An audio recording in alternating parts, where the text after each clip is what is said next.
The one who Igbo, Igbo. The one who Ube. One after there. Here, who go esi n'obodo wee butere anyị abroad. Ịghọtagonu? Ọnụ maka o si adị mana ọ dịkwa nwa obere ọnụ maka mgbe adịka ebe side anyị na ifu ube bụ wahara nke efuru a na-akpọrọ ha price. Ịghọtagonu?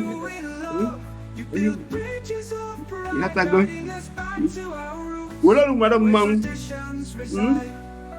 ọ na-abụ nwoke kwuru ihe o mere akwụdobe amụma nwoke na-abụ nwoke amụma nwaanyị na-abụ nwaanyị. Ị nụrụ ya? Ịhụkwa ka esi wee ṅụcha ya tinyekwewa set ka esi were aṅụcha ya anyị ube ọya bụ anyị nọ n'ụlọ ukwu ube ole ka anyị nwere. Ị na-achọ nke gbara ọfụma na nke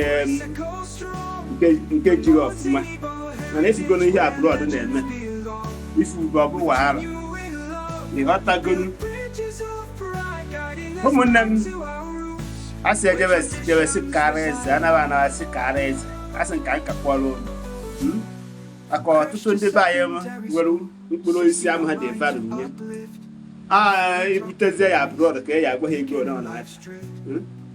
Ma ọ bụrụ na ọba anyị n'ala Igbo be anyị ka anyị nọ anyị nwere ukwu ube more than 6-7 nke atọ ha ụtọ sef anyị hapụ ya sef jebe na nke tọrọ ụtọ na nke buru ibu mara mma. Anyị na-afụgonu na abroad ka anyị nọ n'anụ nwanne m nke iwe jisie ya ike ịnụ ọ na-afụgo onye na-ekwu